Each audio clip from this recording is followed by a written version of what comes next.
Hello everyone, कैसे हो? I'm damn sure that you must be fine and spending some of the best time or some of the quality time. Before I start something, मेरे साथ एक ही चीज बोलिए and that is let's crack 9th and 10th CBSE with India's largest and a most popular online learning platform being called or considered as an academy. First of all, I'm very thankful that कि जो हमारी half yearly series चल रही थी ना, ये half yearly series में आप लोग बहुत ही अच्छा एफर्ट लगा रहे हो, बहुत ही अच्छा वर्क कर रहे हो और कहीं ना कहीं देखा जा रहा है कि your effort is too good. Talking about me, थोड़ा बहुत मेरे बारे में अगर मैं बात करता हूँ तो आई कैन से दैट कि I am Alok Shah. I have done my mechanical engineering and MBA years of TCET Doromath. Since last 15 years, I'll be in an education field. As an author, I have written 16 books. 4 books on Vedic mathematics, 2 books on IIT mathematics, and 10 books on logical reasoning part. When I was studying in my mathematics, I score 100 out of 100 in mathematics. और जब मैं बात करता हूँ science की तो I score 99 out of 100 good in A science one. Right, अब देखो हाफ ईयरली सीरीज जो कहीं ना कहीं बोल सकते हो कि हमारे लिए बहुत ही जरूरी है, बहुत ही काम की है और वही चीज कहीं ना कहीं हम लोग आज टारगेट करने वाले हैं. और आज हम जो टॉपिक उसमें वर्क ऑन करेंगे this is all about linear equation guys. कहीं ना कहीं आप बोल सकते हो हम लोग आज लीनियर इक्वेशन के ऊपर फोकस करेंगे या वर्क ऑन करेंगे. बट बिफोर दैट, अगर आपने अनअकैडमी की लर्निंग ऐप डाउनलोड नहीं की है, अगर आपने अनअकैडमी की लर्निंग ऐप डाउनलोड नहीं की है तो फटाफट फटाफट फटाफट ये ऐप डाउनलोड कर दीजिए. ये iOS एज वेल एज आप बोल सकते हो एंड्रॉइड, दोनों वर्जन में आपकी ये ऐप अवेलेबल है. iOS और एंड्रॉइड दोनों में हमारी अनअकैडमी की लर्निंग ऐप अवेलेबल है गाइस. तो फटाफट फटाफट फटाफट उसको डाउनलोड कर दीजिए जिसमें बहुत एज वेल एज डेली. देखो यार, यूट्यूब में तो हम बहुत सारे क्लासेस लेते हैं बट कभी कभार क्या होता है कि हम लोग लाइव इंटरेक्शन यूट्यूब में करना हमारे लिए थोड़ा डिफिकल्ट है या तो बोल सकते हो कि थोड़ा मुश्किल है. सो बिफोर दैट डेली 2 बजे मैं भी स्पेशल क्लास पे लाइव होता हूँ. That is basically a free special class on an Unacademy app. Unacademy app में ये आपका सबसे पहले आप बोल सकते हो कि फ्री स्पेशल क्लास होता है जो डेली 2 बजे का टाइम है गाइस, जहाँ पे हर रोज मैं क्विज कंडक्ट करता हूँ, बहुत सारे पोल्स कंडक्ट करता हूँ as well as you can say that कि बहुत सारा लॉजिकल सेशंस कहीं ना कहीं हम लोग वर्क ऑन करते हैं.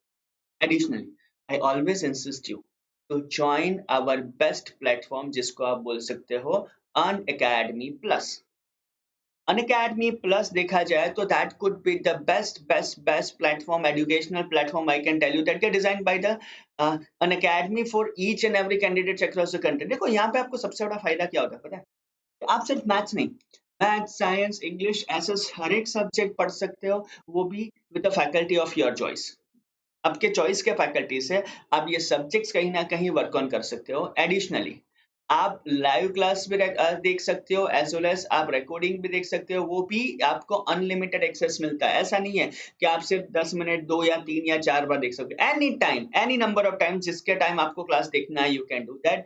We can conduct lots of quizzes, lots of strategy kind of videos and that is also at a nominal cost. जैसे अगर आप ये मेरा कोड यूज करते हो दैट इज ALOK आलोक 1, अगर आप ये कोड यूज करते हो दैट इज ALOK आलोक 1, तो विद दिस कोड आप बोल सकते हो कि भैया 6 महीने का subscription cost you just 9,000 rupees, 12 महीने का subscription cost you just 13,500 rupees. Same thing 24 months and 36 months के सब्सक्रिप्शन की कंप्लीट डिटेल्स आपके पास अवेलेबल है. तो आई ऑलवेज सजेस्ट दैट कि जितना हो सके इतना जल्दी ये सब्सक्रिप्शन परचेज कीजिए. ये आपके लिए सबसे बेस्ट, सबसे फायदे कारक है और आप पूरे आपकी 10th 11th 12th की टेंशन को छोड़ दीजिए. आप बोल सकते हो कि आप 10th class 11th 12th class के टेंशन को छोड़ दीजिए. That makes your work much much much more easier guys. Moving further आपके पास अब ये भी ऑप्शन है कि अगर आप सपोज 1 साल का ऑप्शन लेते हो तो वो इंस्टॉलमेंट आप 2 या 3 पार्ट्स में भी कर सकते हो. तो that option also work on, that option is also available guys. तो ready for our better series जिसको कहीं ना कहीं बोलते हैं हाफ ईयरली रिवीजन सीरीज. ये सीरीज में आज जो हम चैप्टर पढ़ने वाले हैं या आज हम जो चैप्टर के ऊपर वर्क ऑन करने वाले हैं, ये एक बहुत सा आसान सा चैप्टर है जिसको कहीं ना कहीं आप टारगेट करोगे लीनियर इक्वेशंस. और याद रखो हमारी ये जो हाफ ईयरली सीरीज है ना, यहाँ पे हम लोग हर एक क्वेश्चंस करेंगे board point of view. Board point of क्या मतलब है कि बोर्ड में जिस हिसाब से क्वेश्चंस आते हैं, we people are focusing on the same kind of concept as well as we can say that कि same kind of subs. Linear equation कि अगर मैं बोर्ड में बात करूं तो we can say that the weightage of that chapter in your exam could be 5 to 6 marks. ये algebra की कैटेगरी में आएगा और यहाँ पे ज्यादातर आपको वर्ड प्रॉब्लम्स पूछे जाते हैं। आप बोल सकते हो कि ज्यादा से ज्यादा ये चैप्टर्स में which kind of questions were coming और यूज्ड टू कम, तो आप बोल सकते हो कि मैक्सिमम ये चैप्टर में से आपको वर्ड प्रॉब्लम पूछे जाएंगे, so that make your task और that makes your work much much much more easier. तो यार ये पढ़ने से पहले, ये चैप्टर्स पढ़ने से पहले या तो इसके सम्स, ऐसे सम्स आने से पहले एक बेसिक चीज को, एक बेसिक चीज को कहीं ना कहीं रिवाइज कर जाना चाहिए, जो होता है हमारा रेशियोज का रिलेशनशिप, जिसको आप बोल सकते थे A1/A2, B1/B2 और C1/C2 वाली कथा। याद है क्या, भूल गए हो सब? देखो यहाँ पे रिवीजन में हमारा यही एजेंडा रहेगा कि ऐसे जो चीज आपको याद रखनी पड़ेगी, जिसको आप पहले बोलोगे, देखो A1/A2 is not equal to B1/B2। तो यहाँ पे आ जाएगा कि ये जो लीनियर इक्वेशन है वो लीनियर इक्वेशन होगी consistent. If A1/A2 is not equal to B1/B2, तो आप बोल सकते हो कि ये लीनियर इक्वेशन कंसिस्टेंट है। A1/A2 is equal to B1/B2 is not equal to C1/C2। तो आप डायरेक्टली बोल सकते हो कि ये जो लीनियर इक्वेशन है ये इनकंसिस्टेंट है। याद रखना यहाँ पे। और तीसरी चीज कि अगर A1/A2 is equal to B1/B2 is equal to आ जाएगा आपका C1/C2, तो ये केस में क्या बोलोगे? आप बोल सकते हो कि ये जो इक्वेशन है वो पहली चीज है डिपेंडेंट, और उसके बाद आप बोल सकते हो कि दे आर कंसिस्टेंट। ठीक है, तो ध्यान रखो यहाँ पे मुझे यही तीन लॉजिक यूज करके हमें दिए गए क्वेश्चन को सॉल्व करना है या दिए गए क्वेश्चन को वर्क ऑन करना है, जो बहुत ही आसान है। ऐसा अगर देखा जाए तो ये सब क्वेश्चन बहुत बहुत बहुत बहुत ही आसान है कि आपको जो लाइन दी गई है हमें फाइंड करनी है, तो ये पैरेलल है, परपेंडिकुलर है, या तो आप बोल सकते हो कि ये लाइन कहीं ना कहीं इनकंसिस्टेंट है। कोई तुक्का लगा सकते हो कैसे इसको सॉल्व कर सकते हो, कोई भी तुक्का। चलो एक इक्वेशन आपको देखा गया है 5x minus 4y plus 8 is equal to 0, और दूसरा आपका इक्वेशन है 7x plus 6y minus 9 is equal to 0। देखो यहाँ पे आपको दो इक्वेशन दिए गए और हमें वही डिसाइड करना है कि what kind of line they are. दो इक्वेशन दिए गए हैं, उससे हमें डिसाइड करना है कि ये इक्वेशन कौन से है, या तो ये इक्वेशन किस तरह के इक्वेशन है। कैसे डिसाइड करोगे गाइस? सेम थिंग, देखो A1 को ले लो 5, B1 is -4 and C1 is 8। यह आ जाएगा आपका A1, B1 और C1। उसके बाद A2 का आप ले लो 7, B2 का आप ले लो 6 और C2 का आप ले लो -9 के फॉर्मेट में। तो ये क्या आ गया? इसमें आपको A1, B1, C1, A2, B2 और C2 की वैल्यू मिल गई। अब क्या करोगे? Try to find out the ratio. हम इसका रेशियो फाइंड करने का ट्राई करेंगे। तो कैसे? देखो गाइस, A1/A2 आपने कर लिया 5/7, फिर B1/B2 ये हो जाएगा आपका -4/6, जिसको सिंपलेस्ट फॉर्म में आप बोलोगे -2/3। अब पहले ही यहाँ पे देख लो कि भाई A1/A2 is not equal to, यहाँ पे B1/B2 आ गया। A1/A2 आ जाएगा आपका 5/7 और B1/B2 आ जाएगा आपका -2/3। देख के पता चल जाता है कि ये दोनों सेम नहीं है। तो आप क्या बोल सकते हो कि दिस इक्वेशन आर कंसिस्टेंट, और अगर ये कंसिस्टेंट है तो वो हमेशा एक पॉइंट पे ही इंटरसेक्ट करेंगे। आप सीधा बोल सकते हो कि आपको जो भी इक्वेशन दिए गए हैं वो इक्वेशन कंसिस्टेंट है। रीजन कि भैया a1 upon a2 is not equal to b1 upon b2 हो रहा है। तो याद रखो फिर से कि अगर a1 upon a2 is not equal to b1 upon b2 तो ये इक्वेशन कंसिस्टेंट है, और अगर ये इक्वेशन कंसिस्टेंट है तो वो एक ही पॉइंट पे टच करेंगे या तो एक ही पॉइंट पे वर्क ऑन करेंगे। Is this clear? चलो और एक चीज आगे बढ़ते हैं, दूसरा सम देते हैं। यहाँ पे बोला जाता है कि 9x plus 3y plus 12 is equal to 0। दूसरा इक्वेशन है आपका 18x plus 6y plus 24 is equal to 0। Now look at over here, a1 आ गया यहाँ पे 9, b1 आ गया आपका 3 और c1 आ जाएगा आपका 12। यहाँ पे देखो a2 इज योर 18, b2 है आपका 6 और C2 आपका आ जाएगा 24 के फॉर्मेट में। तो देखो यहाँ पे A1 B1 C1 A2 B2 C2 का स्टफ आपके लिए दिया गया है, ट्राई करो। A1 upon A2 is equal to 9 upon 18, ये हो जाएगा आपका 1 अपॉन 2। B1 अपॉन B2 ये हो जाएगा आपका 3 अपॉन 6, तो ये भी है 1 अपॉन 2। देखो A1 upon A2 is equal to B1 upon B2 आ गया, तो पैरेलल और कोइंसिडेंट में से एक हो सकता है। अब देखो C1 upon C2 is equal to 12 upon 24, और 12 अपॉन 24 को भी आप लिखोगे 1 अपॉन 2, तो देखा जाए तो तीनों सेम है। तो आप बोल सकते हो कि यार A1 upon A2 is equal to B1 upon B2 is equal to आ जाएगा आपका C1 अपॉन C2। तो ये केसेस में ये दोनों लाइन सेम ही है, और सेम का मतलब है आप बोल सकते हो कि ये लाइन कोइंसिडेंट लाइंस है। ये लाइन को आप कोइंसिडेंट लाइन के फॉर्मेट में भी दे सकते हो, because here A1 upon A2 is equal to B1 upon B2 is equal to C1 upon C2 हो रहा है। इसका मतलब ये हुआ कि ये दोनों लाइन सेम ही है, इसको अलग तरीके से रिप्रेजेंट किया गया है। ठीक है, अगर हाफ ईयरली में ऐसे क्वेश्चन आते हैं ना, तो I can tell you that के एक एक मार्क्स के लिए ये क्वेश्चन करने चाहिए। For one mark I can tell you that कि ये क्वेश्चन हमारे लिए बहुत ही ज्यादा मैटर करते हैं। और एक सेम काइंड ऑफ स्टेप लिख ले, 6x minus 3y plus 10 is equal to 0, ये एक इक्वेशन आ गया। 2x minus y plus 9 is equal to 0, ये दूसरा इक्वेशन आ गया। फिर से देखो a1 is equal to 6, b1 है आपका माइनस 3 और c1 है आपका 10।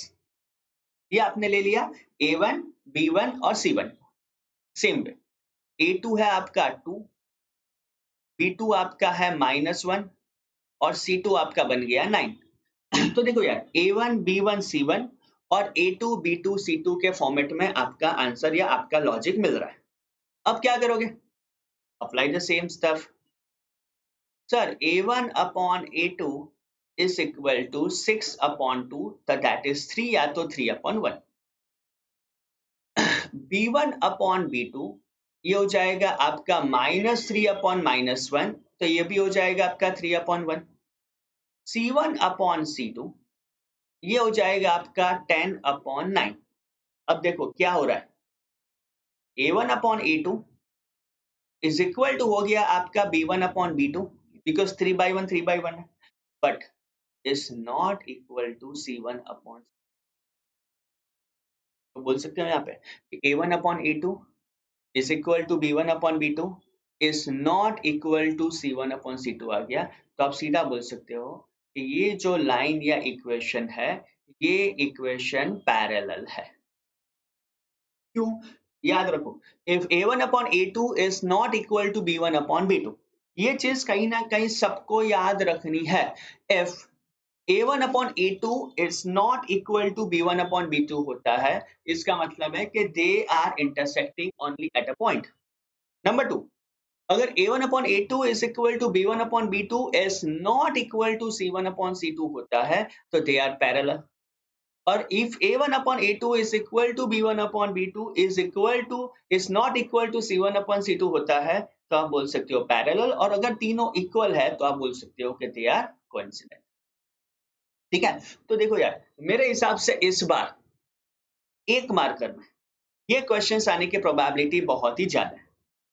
वन मार्कर में ऐसे क्वेश्चन आने के चांसेस, या तो आप बोल सकते हो कि ऐसे क्वेश्चन आने की प्रोबेबिलिटी बहुत बहुत बहुत बहुत ही ज्यादा है। थोड़ा ध्यान रखना पड़ेगा जब ऐसे क्वेश्चंस आते हैं तो, और मुझे इतना तो पक्का भरोसा आपके ऊपर कि आप लोग ऐसे क्वेश्चन तो बहुत ही कंफर्टेबली सॉल्व कर लो। अब यहाँ पे देखो, half the perimeter of a rectangular garden. देखो कभी भी ऐसी चीज आती है ना, तो रफ डायग्राम तो ड्रॉ कर ही दो। इसको लेंथ लगा लेते हैं, इसको ब्रेथ लगा लेते हैं। और अगर मुझे इसकी पेरीमीटर फाइंड करनी है तो हो जाएगा आपका 2 into L plus B. Perimeter of rectangle हो जाएगा आपका 2 इंटू एल प्लस बी के फॉर्मेट में। मुझे डायमेंशन फाइंड करना है, यानी एल और बी फाइंड करना है। अब बोल सकते हो कि let perimeter of rectangle is 2 into L plus B, right. अब देखो, half the perimeter of a rectangular garden दिया गया है 36, therefore perimeter upon 2 is equal to 2 into L plus B upon 2, therefore 2 cancel, तो L plus B आपका हो जाएगा 36। इसको आप ले लेते हैं इक्वेशन नंबर 1 के फॉर्मेट में। क्यों? बिकॉज क्वेश्चन में ही दिया गया है कि half the perimeter of a rectangular garden, perimeter का आधा 2l plus b could be the perimeter, उसका आधा हो जाएगा आपका l plus b, आ जाएगा आपका 36। We need to find out the dimension of the garden। अब आपको बोला जाता है कि length is 4 times more than its width, तो आप बोल सकते हो कि सेकंड इक्वेशन दिया गया है कि l is equal to b plus 4, जिसको आप ले लोगे इक्वेशन नंबर 2। देखो जैसे भी ये दो इक्वेशन आपको मिल जाते हैं ना, उसको ब्लॉक करो, बॉक्स करो। रीजन बिहाइंड दैट इज कि एक बार आपने बॉक्स किया ना, तो लोग ज्यादातर यही चीज देखेंगे। सेम लॉजिक लगाओ, फ्रॉम 1 and 2, जहां पे L है उसकी जगह पे मैंने B plus 4 लगा दिया, तो L की जगह पे B plus 4 plus 4 is equal to आ जाएगा आपका 36, तो B plus 8 आपका हो गया 36, तो B की वैल्यू आपकी आ जाएगी 28 के, पर B plus 4 plus B, let me rub this, एक गलती है। देखो यहाँ पे L की जगह पे आपने लगा दिया B plus 4, और plus B is equal to क्या आपका 36, तो ये बचेगा 2b plus 4 is equal to 36, तो 2b आपका हो जाएगा 32 के फॉर्मेट में, तो b की वैल्यू आपकी हो जाएगी आपकी 16, right. Don't forget to write the units, तो ये हो जाएगा आपका 16 मीटर। तो l क्या होगा, b plus 4 यानी 16 plus 4, तो ये हो जाएगा आपका 20 मीटर। यानी आप यहाँ पे सीधा बोल सकते हो therefore dimension of the rectangle are 16 and 20 metre respectively। तो ये 16 मीटर और 20 मीटर के हिसाब से कहीं ना कहीं आप डायमेंशन फाइंड कर सकते हो। कर लोगे पक्का? देखो ऐसे क्वेश्चंस है ना, जिस जिसको आप बोल सकते हो वर्ड प्रॉब्लम्स, और वर्ड प्रॉब्लम ऐसे है जहां पे आप अच्छे से अच्छा स्कोर कर सकते हो। अब मेथड का मतलब है ये नया मेथड आएगा जिसको आप बोल सकते हो सब्स्टिट्यूशन मेथड। इसका मतलब क्या हुआ? सब्स्टिट्यूशन मेथड का मतलब हुआ कि आपने एक की वैल्यू निकाल के दूसरे में वर्क ऑन कर दिया, दूसरे में रिफ्लेक्ट कर दिया। जब भी मेथड ऑफ सब्स्टिट्यूशन से मुझे सम फाइंड करना है, तो पहला टास्क, दो इक्वेशन बना दो। x plus y is equal to 14 को आप लिखोगे equation number 1। Now x minus y is equal to 4 हो गया, इम्प्लाइज x हो जाएगा आपका y plus 4। अब ये जो y plus 4 की वैल्यू है, वो आप इक्वेशन नंबर 1 में सब्स्टिट्यूट करो। अब यहाँ पे लिखोगे कि भाई substitute x is equal to Y plus 4 in equation number 1। तो x की जगह पे आपने ले लिया y प्लस 4 प्लस y को एज इट इज कर दिया, इज इक्वल टू हो गया आपका 14। y प्लस y हो जाएगा आपका 2y plus 4 is equal to 14। फिर से आपका बन गया 2y इज इक्वल टू 10 और y की वैल्यू आ जाएगी आपकी 5। अब देखो यार, एक बार आपको y की वैल्यू तो मिल गई या तो पता चल गया। अब कोई भी इक्वेशन में लगा दो। Now x is equal to y plus 4, तो x हो जाएगा आपका 5 प्लस 4। तो डायरेक्टली आप बोल सकते हो यहाँ पे कि वैल्यू ऑफ x आपकी आ जाएगी 9 के फॉर्मेट में। तो सीधा बोल सकते हो therefore x is equal to 9 and y is equal to 5. This could be your final answer. Right? x is equal to 9 और y is equal to 5 कहीं ना कहीं आपका आंसर बन सकता है। Is this clear guys?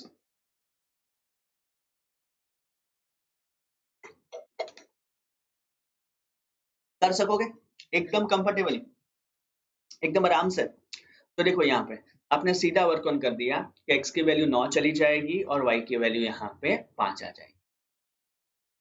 और एक ऐसा सम देखते हैं। देखो ये जो सब्स्टिट्यूशन मेथड है ना, देखा जाए तो बहुत बहुत बहुत ही इजी मेथड है। और एक सम सपोज ट्राई करो। आप कैसा बोला जाता है कि s minus T is equal to 3। This is equation number 1। Second दिया गया है s by 3 plus t by 2 is equal to 6। Solve this with a method of substitution. इसको मुझे सब्स्टिट्यूशन मेथड से सॉल्व करना है। अगेन चीज इजी क्या बढ़ती है, इसको पहले सिंप्लीफाई करो।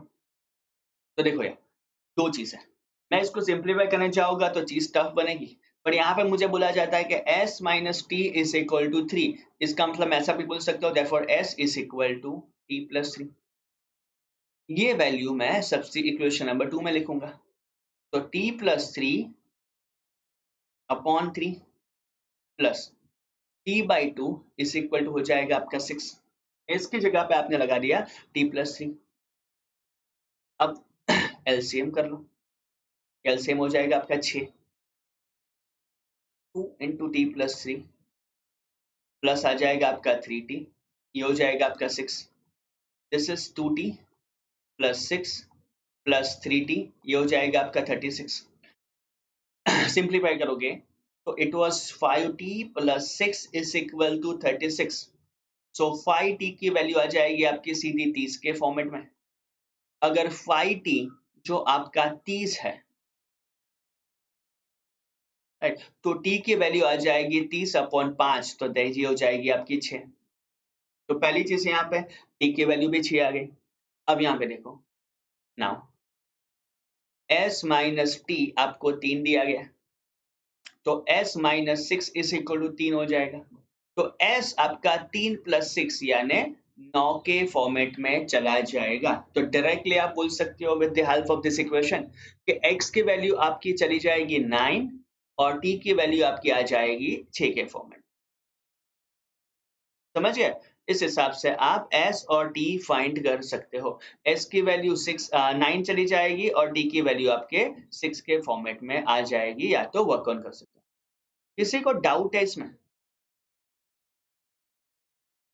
किसी को डाउट है या वर्क ऑन कर सकते हो? I am damn sure that कि आप कर सकोगे, राइट? चलो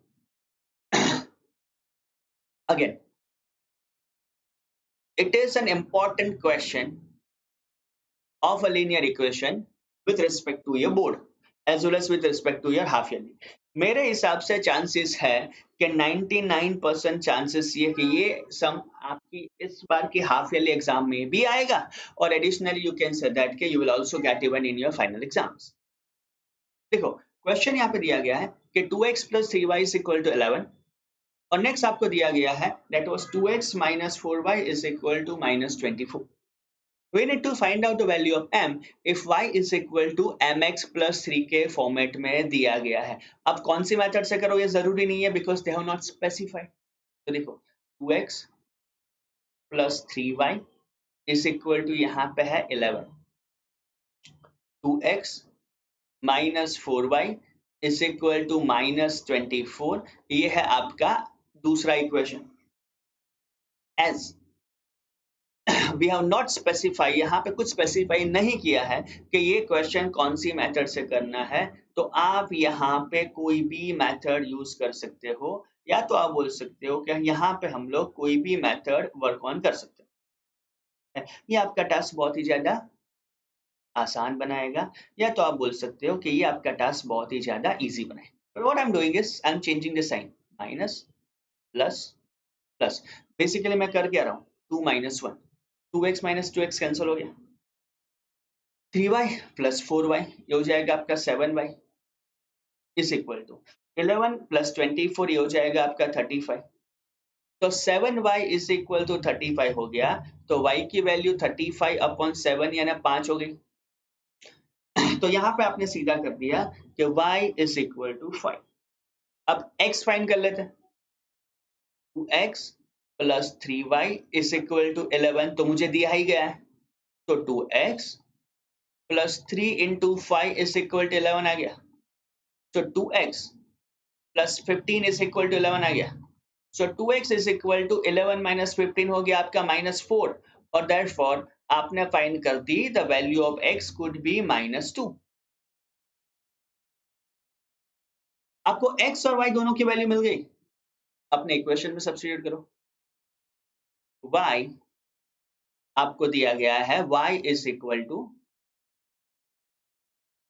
mx plus 3, तो 5 is equal to m into -2 plus 3, plus 3 को यहाँ पे शिफ्ट करो, तो 5 माइनस 3 2 इज इक्वल टू हो जाएगा आपका -2 इंटू m हो जाएगा आपका 2 अपॉन -2, जो डायरेक्टली आपको आंसर दिलाएगा -1 के फॉर्मेट में।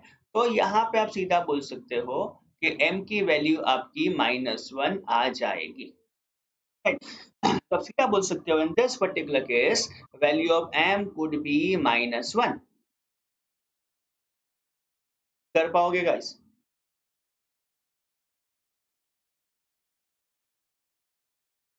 पक्का? एकदम वाला पक्का?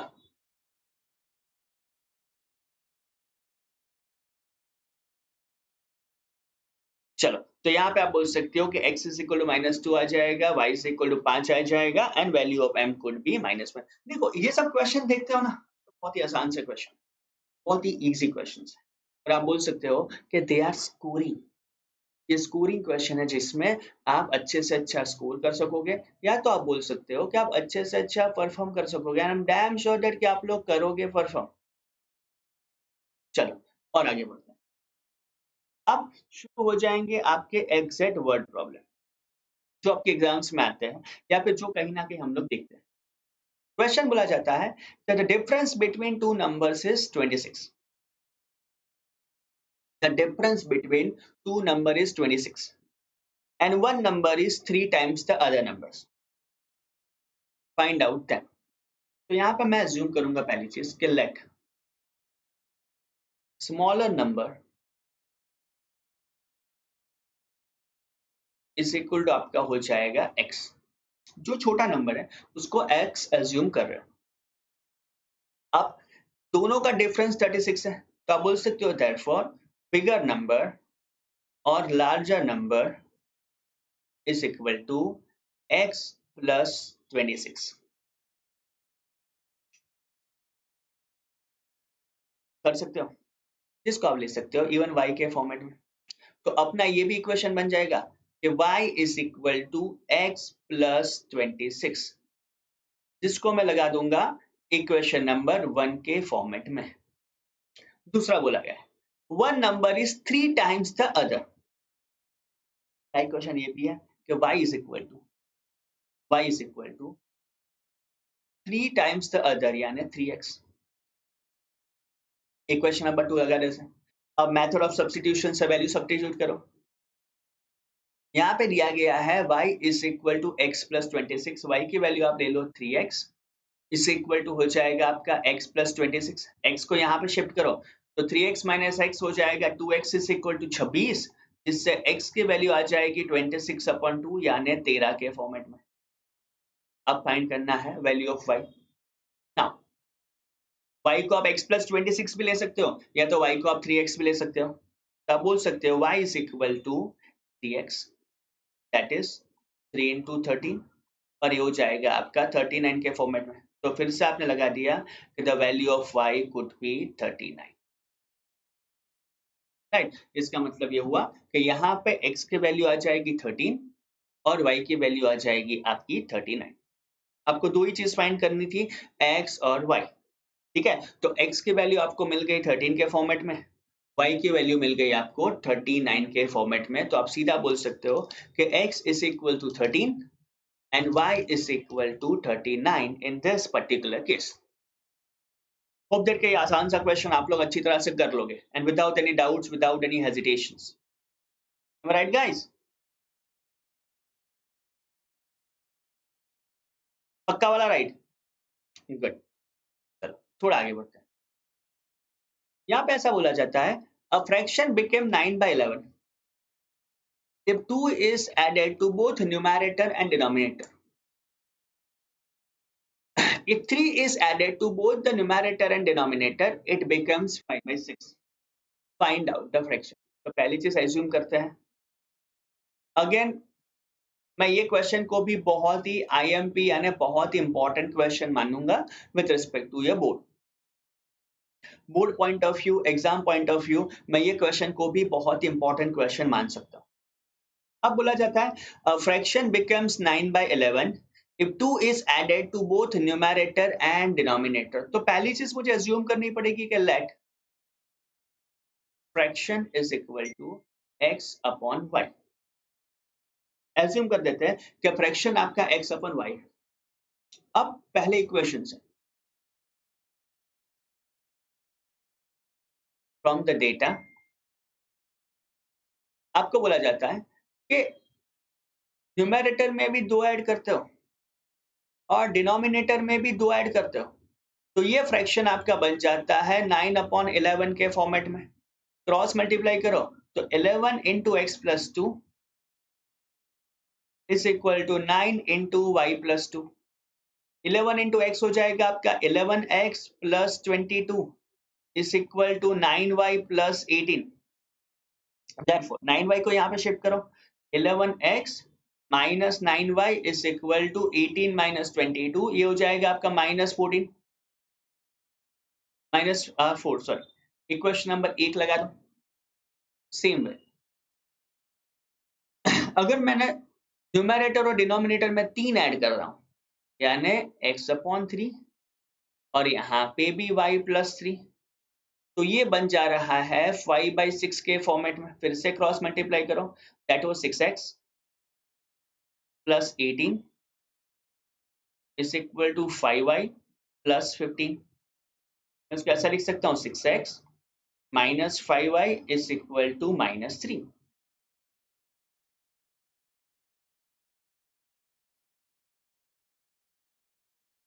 इसको आप बोल सकते हो इक्वेशन नंबर 2 के फॉर्मेट में।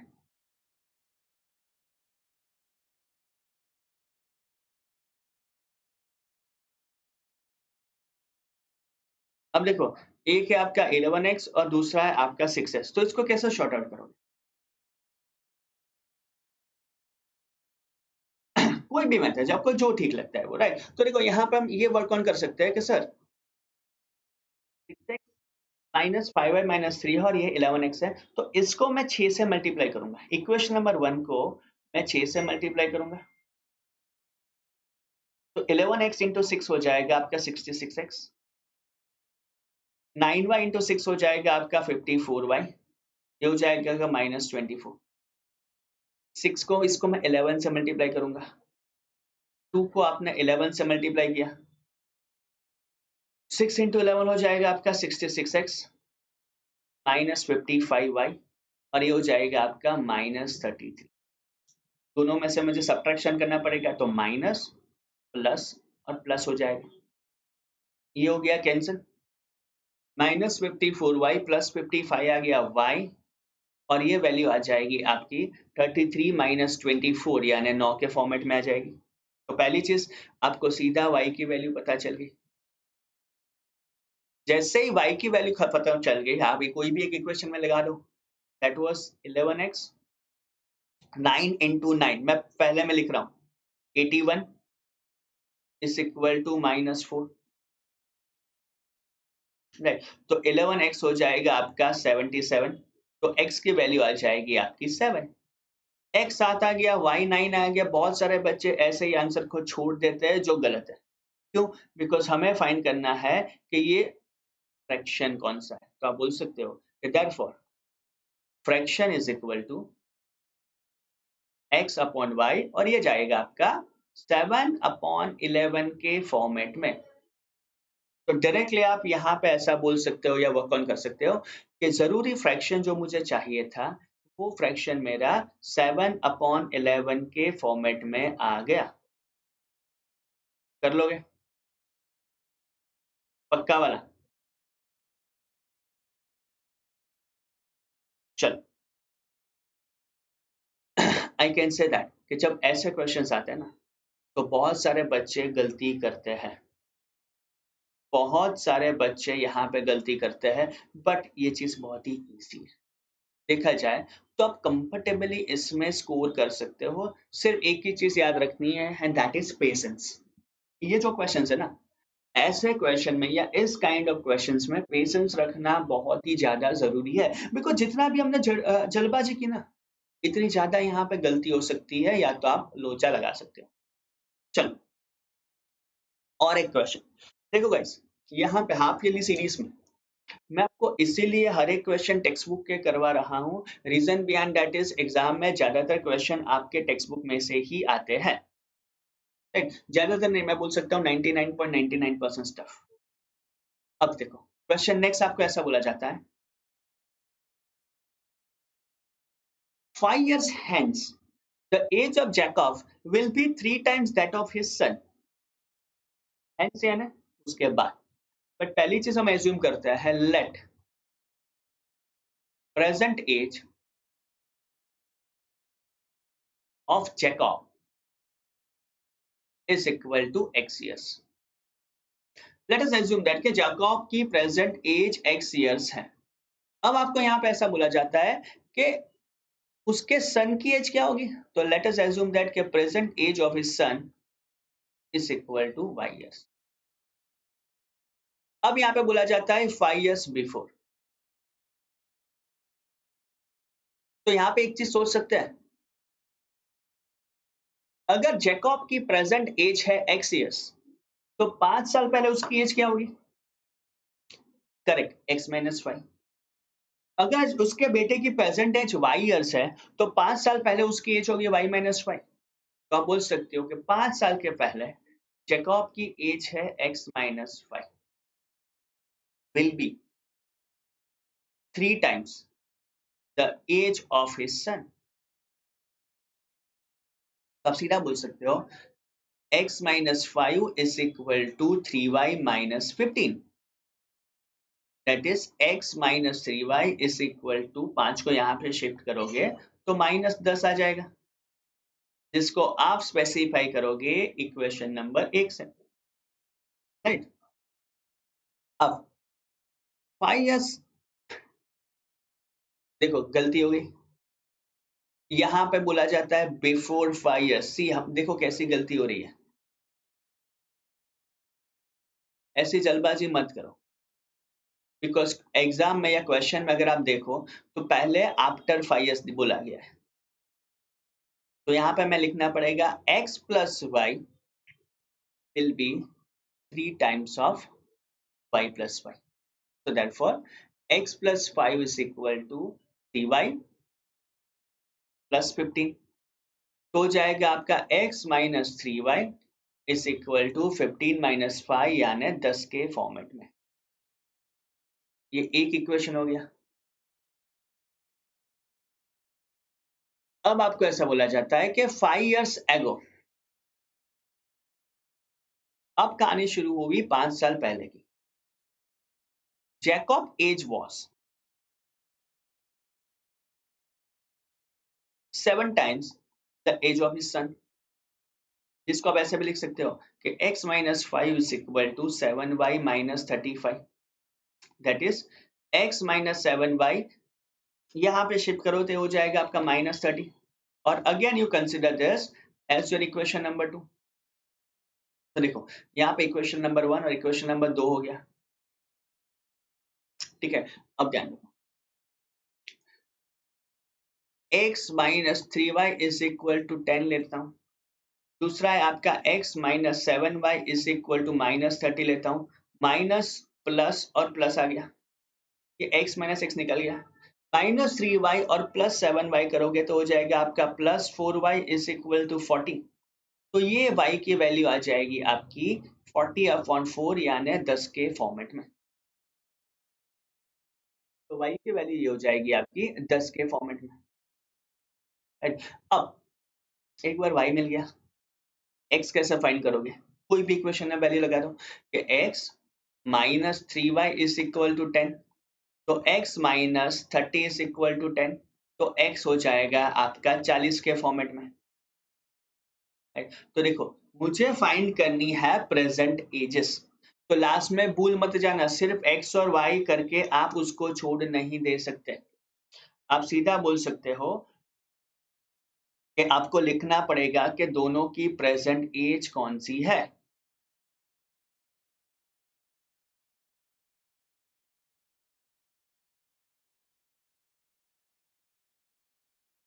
आप सीधा बोल सकते हो therefore present ages, present ages, right, of the son is 10 years and the present age of Jacob could be 40 years। तो आंसर में आपको लास्ट ये वर्ड लिखना बहुत ही जरूरी है। नॉट जरूरी मैं बोल सकता हूँ कि कंपलसरी है। तो लास्ट में आपको कंपलसरी प्रेजेंट एज वाला वर्ड्स लिखना ही पड़ेगा, दैट इज मस्ट। राइट, ये मस्ट है, ये कंपलसरी है, और कुछ भी करके आप उसको ये कर सकते हो गाइस। Can you? और आगे बढ़ते हैं। अगेन हाफ ईयरली में पूछा जाने वाला एक मोर इम्पोर्टेंट क्वेश्चन मेरे हिसाब से, हाफ ईयरली में पूछा जाने वाला सबसे काम वाला question. The sum of the digits of a 2 digit number is 9। अब एज्यूम करते हैं let units digit is equal to y and tens digit को आप ले लेते हो x। यूनिट डिजिट को आपने y ले लिया और टेंथ डिजिट को आपने x ले लिया। अब आपको ऐसा बोला जाता है the sum of the digits of a 2 digit number is 9। आप बोल सकते हो from the data x plus y is equal to 9 हो गया, जिसको आप लोगे इक्वेशन नंबर 1 के ऊपर। राइट, सो इक्वेशन नंबर 1 सीधा बोल रहा है कि x plus y is equal to 9। अब नेक्स्ट क्या बोला जाता है? तो नेक्स्ट आप देखोगे also 9 times this number is 9 times this number is twice the number obtained by reversing the order of the digits। ये नंबर क्या हो गया? 10x प्लस y, ये ओरिजिनल नंबर है, उसका है 9 टाइम्स, तो मैं यहाँ पे लिखूंगा 9 times is twice, that is 2 into number obtained by reversing the order of the digits। जैसे जो नंबर 45 था आपने बना दिया 54, अगर ये नंबर था 62 तो उसको आपने बना दिया 26, अगर ये नंबर था मेरा 23 तो उसको आपने बना दिया 32। तो सीधा 2 इंटू रिवर्सिंग द डिजिट यानी हो जाएगा आपका 10y प्लस x। समझ रहे हो? If your original number is 10x plus y, अगर आपको इसको रिवर्स करोगे तो ये नंबर हो जाएगा आपका 10y प्लस x के फॉर्मेट में। सीधा आप उसको सिंप्लीफाई करो, 90x plus 9y is equal to 20y plus 2x। अब फिर से x को एक बाजू शिफ्ट करो तो 70y, यहाँ पे शिफ्ट करो तो हो जाएगा आपका -7x, सॉरी 90 - 2 हो जाएगा 88x। यहाँ पर मैं करूंगा is equal to 20 - 9 is equal to 11y, common है तो 8x इज इक्वल टू आपका इक्वेशन हो गया y। अब 8x is equal to y equation में लगा दो, इसको आप इक्वेशन नंबर 2 लगा, आप बोल सकते हो from equation number 1 and equation number 2 आपका इक्वेशन है x plus y is equal to 9। अब x y की जगह पे आपने 8x लगा दिया, इज इक्वल टू 9 आ गया। x plus 8x could be 9x is equal to 9, तो x की वैल्यू आपकी हो जाएगी 1 के फॉर्मेट में, तो x आ गया आपका 1। अब आपको ऐसा बोला जाता है कि y क्या होता है, तो आप बोल सकते हो 8x इज इक्वल टू 8।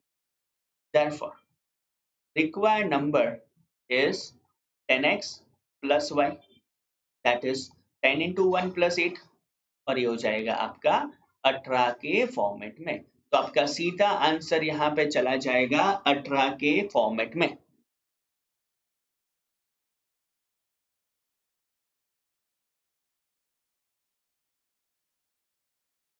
तो सीधा आप बोल सकते हो कि 18 could be the correct answer of this particular question, right. इसका आंसर आपका 18 के फॉर्मेट में आ गया, कर लोगे।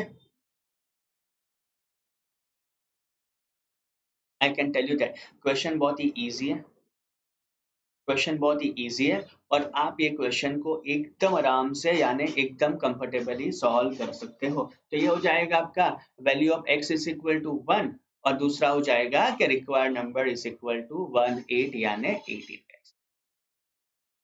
चलो अब देखो यार, कभी कभार मैंने देखा है कि बोर्ड और स्ट्रीम वाले क्वेश्चन में बच्चों को बहुत ही ज्यादा दिक्कत होती थी।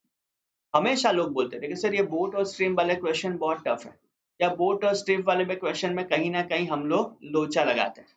तो आज हम लोग ये कॉन्सेप्ट को भी बहुत ही इजी तरह से समझेंगे और सीखेंगे कि यार ये सम्स भी बहुत ही ज्यादा इजी है। अब देखो, जब हम बात करते हैं बोट की, तो दो वर्ड समझना बहुत ही जरूरी है। One could be an upstream and second could be a downstream. जब मैं वर्ड यूज करता हूँ डाउनस्ट्रीम, इसका मतलब हुआ कि आप फ्लो के साथ जा रहे हो, यानी आप बोल सकते हो कि ये फ्लो आपका है, और आप बोल सकते हो कि ये फ्लो वाटर का है। तो when you use the word downstream, आप बोल सकते हो कि डाउनस्ट्रीम यानी आप बोल सकते हो कि go with a flow. Downstream का मतलब हुआ कि आप स्ट्रीम के साथ जा रहे हो, ठीक है। तो डाउनस्ट्रीम का मतलब है कि you people are going with a stream, और आप बोल सकते हो कि अपस्ट्रीम का मतलब है आप स्ट्रीम के ऑपोजिट डायरेक्शन में जा रहे हो,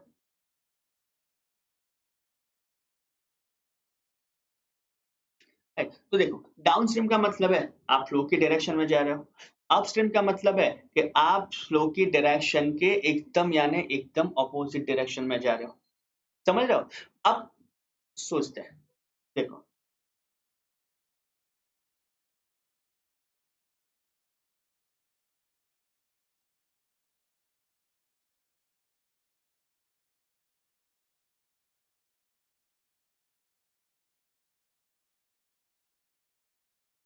तो देखो, अपस्ट्रीम का मतलब होगा ये हो जाएगा आपका x माइनस वाई के फॉर्मेट में।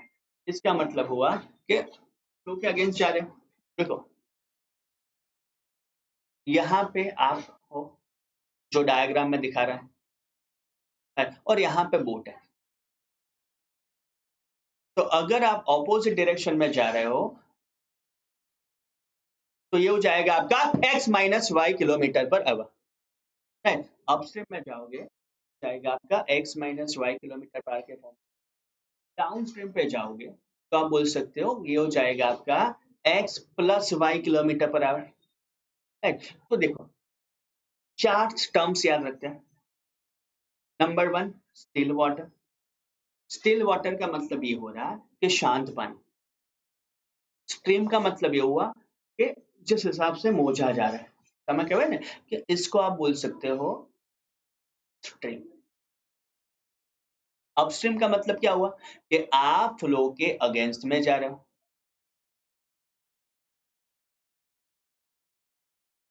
और डाउनस्ट्रीम का मतलब ये हुआ कि आप बोल सकते हो कि आप फ्लो के डायरेक्शन में ही जा रहे हो। अब यूज योर कॉमन सेंस कि अ boat can travel with a speed of 13 km per hour in still water. If the speed of the stream is 4 km per hour, find the time taken by boat to cover the distance of 68 km in downstream. अब देखो अपना basic formula लगा देते हैं। Speed is equal to distance upon time. This is a basic step. अब आपको बोला जाता है कि 13 किलोमीटर पर आवर स्पीड की है and speed of the stream आपकी 4 किलोमीटर पर आवर। तो जब आप बात करोगे स्पीड ऑफ डाउन स्ट्रीम, तो बोल सकते हो कि this is speed of boat plus आप बोल सकते हो कि स्पीड ऑफ स्ट्रीम वाटर। तो दैट इज 4 प्लस 13, ये हो जाएगा आपका 17 किलोमीटर पर आवर के फॉर्मेट में। तो डाउन स्ट्रीम में आपकी स्पीड चली जाएगी with the format of 17 kilometre per our. अब मुझे बोट को 68 किलोमीटर डाउन स्ट्रीम में ले जाना है, तो स्पीड इज इक्वल टू हो जाएगा distance upon time. Down stream यानी 17 किलोमीटर हो गया, डिस्टेंस से 68 अपॉन टाइम करना पड़ेगा। टाइम आप सीधा बोल सकते हो 68 अपॉन 16, यानी हो जाएगा यहाँ पे 4 आवर्स के फॉर्मेट में। तब डायरेक्टली लगा सकते हो यहाँ पे कि ये जो टाइम हुआ या ये तो जो टाइम टेकन है, वो टाइम टेकन बेसिकली आपका 4 आवर्स के फॉर्मेट में जाएगा।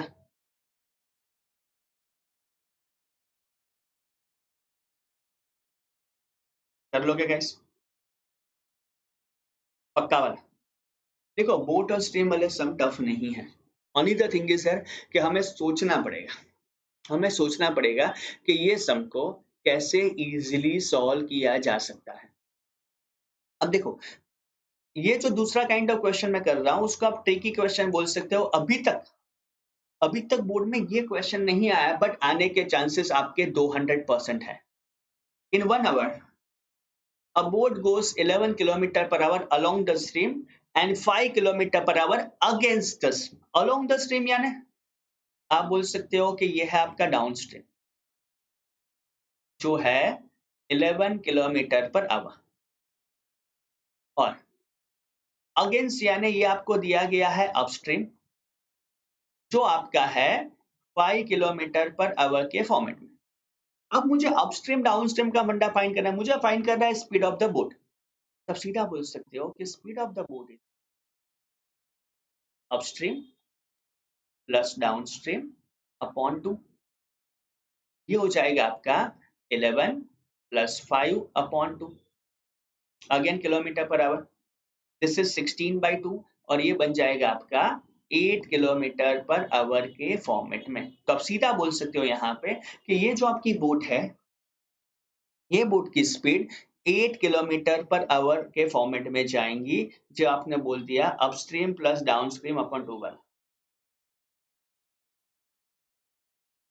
कर सकते हो? पक्का? श्योर? कॉन्फिडेंस एकदम? Good good good. ये कॉन्फिडेंस है मुझे आप लोगों को, I am damn sure that आप लोग करोगे। देखो यार ऐसे सभी बोर्ड वाले क्वेश्चन है ना, वो क्वेश्चन बहुत ही इजी है। और आप बोल सकते हो कि ये क्वेश्चन बहुत बहुत बहुत ही आप बोल सकते हो कि सॉल्व कर सको ऐसे। ऐसा मत सोचना, ऐसा मत सोचना कि ये क्वेश्चन हम नहीं करोगे।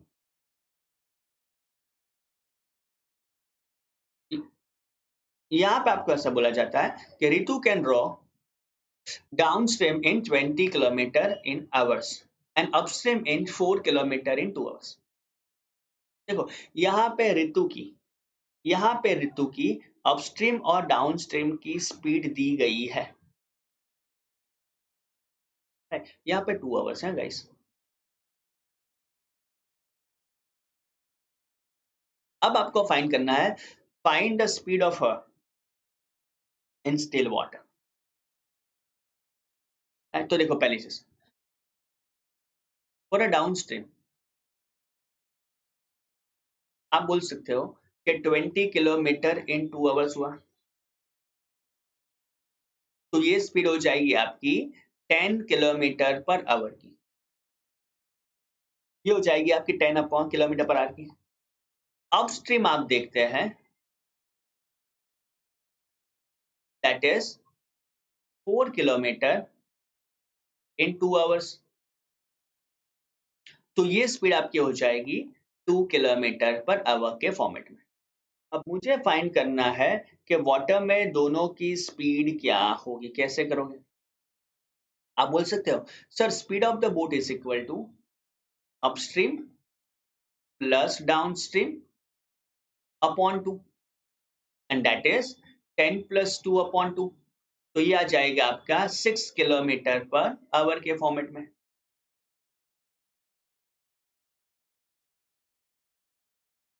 तो आप सीधा बोल सकते हो कि ऋतु की स्पीड हो जाएगी आपकी 6 किलोमीटर पर आवर के फॉर्मेट में। अब मुझे फाइंड करना है वाटर की स्पीड। तो अब देखो यार, डाउन स्ट्रीम 10 किलोमीटर पर आ रहा है,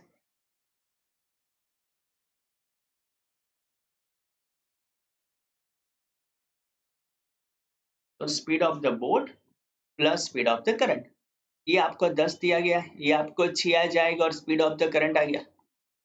तब सीधा बोल सकते हो कि speed of the current is equal to 10 - 6, यानी 4 किलोमीटर पर आवर का फॉर्मेट आ गया।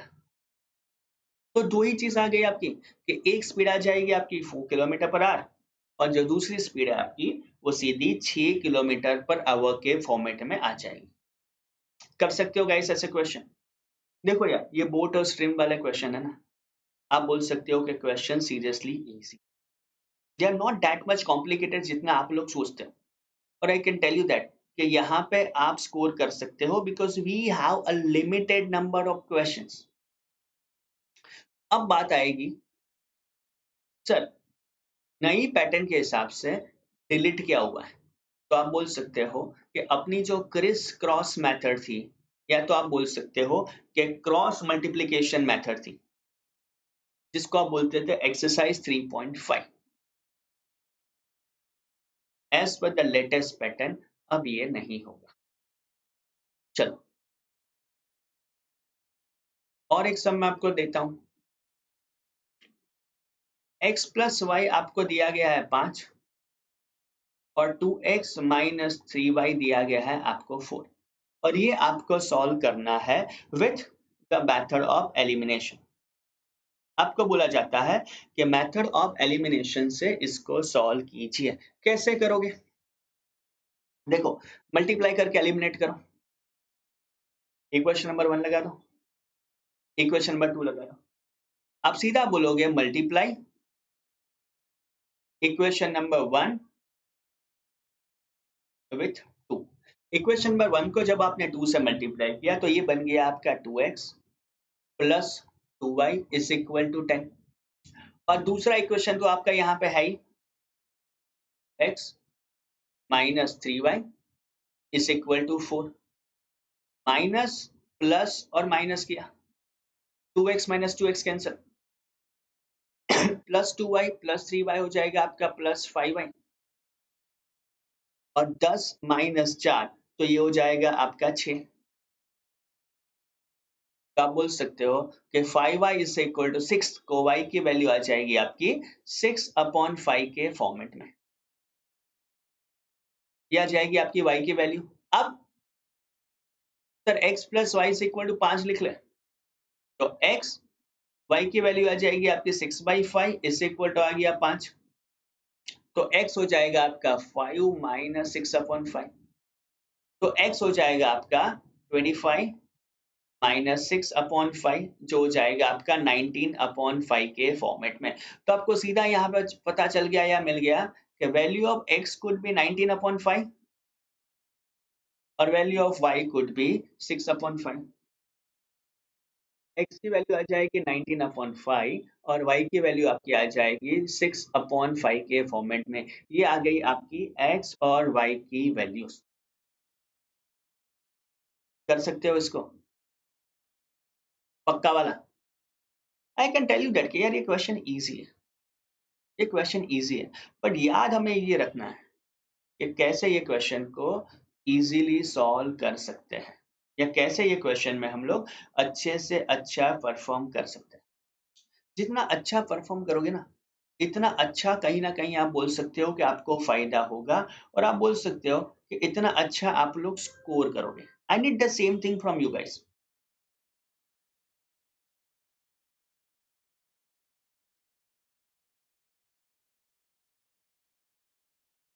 चलो, और एक चीज पे आते हैं, जहां पे आप यहाँ पे बोल सकते हो कि एक इक्वेशन दिया गया है x/2 plus 2y/3 is equal to 1, और सॉरी -1 है, और दूसरा आपको इक्वेशन दिया गया है x minus y/3 is equal to 3। मुझे कहीं ना कहीं ये दोनों को सॉल्व करना है। पहली चीज, कभी भी ऐसे क्वेश्चंस आते हैं ना, तो उसको आप सिंपलेस्ट फॉर्म में ही कन्वर्ट कीजिए। तब ऐसा बोल सकते हो एलसीएम 3x प्लस 4y इस इक्वल टू हो जाएगा आपका -6, जिसको लगा देते हैं इक्वेशन नंबर 1। ये हो जाएगा आपका 3x माइनस वाई, ये हो जाएगा आपका 9, इसको लगा देते हैं इक्वेशन नंबर 2। अब तो देखा जाए तो क्वेश्चन बहुत ही ज्यादा इजी हो गया है। 3x plus 4y is equal to -6, एक लगा दिया, 3x minus y is equal to 9 लगा दिया, माइनस प्लस माइनस कैंसिल हो गया, 4y plus y that is 5y is equal to -15, तो y की वैल्यू आपकी आ गई -3। y मिल गया, कोई भी इक्वेशन में लगा दो। 3x minus y is equal to 9 है sir, that is equation number 2। तो 3x minus minus plus 3 is equal to 9 हो जाएगा, तो 3x हो जाएगा आपका 9 माइनस 3 यानी 6, तो x की वैल्यू आपकी हो जाएगी 2 के फॉर्मेट में। तो यहाँ पे आपको सीधा पता चल गया कि value of x could be 2 and value of y could be -3। x की वैल्यू यहाँ पे 2 आ जाएगी और y की वैल्यू यहाँ पे -3 जाएगी। Is this clear guys? अब देखो, कहीं ना कहीं हमें डाउट होगा कि sir exam point of view इसमें कैसे करें। तो देखो यार, पहली चीज बहुत ही इजी है linear equation, because you will always get a direct question from text book. यहाँ पे कोई टेस्ट ट्विस्टेड क्वेश्चन नहीं आता है, स्ट्रेट फॉरवर्ड आप बोल सकते हैं कि सीधे सीधे सीधे क्वेश्चन आपको आ जाते हैं। तो ये पहले आपका बेनिफिट है, that makes your work much more easier. और दूसरी चीज याद रखो, ट्रेन वाले क्वेश्चन, बोर्ड वाले क्वेश्चन, फ्रैक्शन वाले क्वेश्चन और 2 डिजिट नंबर वाले क्वेश्चन, मेरे कैलकुलेशन के हिसाब से इसमें से ही एक वर्ड प्रॉब्लम आपका आएगा 3 मार्क्स में। और एडिशनल जो अपना इक्वेशन था कि भाई a1/a2 is not equal to b1/b2, इसका मतलब है इंटरसेक्टिंग लाइन रूट मिलेंगे, right. a1/a2 is equal to b1/b2 is equal to c1/c2, यानी लाइंस आर पैरेलल और इसके रूट्स नहीं मिलेंगे। और अगर a1/a2 is equal to b1/b2 is sorry coincident होगी, and you will be getting infinity root, और ये होगा, तो ये होगी आपकी, ये लाइन होगी आपकी पैरेलल लाइन। तो इसके ऊपर का जो क्वेश्चन है, ये क्वेश्चन आपका 1 मार्क में आएगा। तो ये इसके ऊपर थोड़ा ज्यादा वर्क ऑन करने की जरूरत है। तो गाइस, लीनियर इक्वेशन की हाफ ईयरली सीरीज के लिए इतना ही। हमने ऑलरेडी रियल नंबर्स है, पॉलिनोमियल्स है, उसके हाफ ईयरली सीरीज के वीडियोस अपलोड कर दिए हैं, और एवरी डे मैं एक एक वीडियोस ऐसा अपलोड करता रहूंगा गाइस, ठीक है। So keep liking us, keep subscribing us, and again guys, जब भी आप अनअकैडमी से कोई भी सब्सक्रिप्शन परचेज करते हो, तो don't forget to use my referral code, that is ALOK1 ALOK1। All the best, keep rocking. keep enjoying, and I can tell you that you people are such an amazing audience. Bye bye, tata, see you.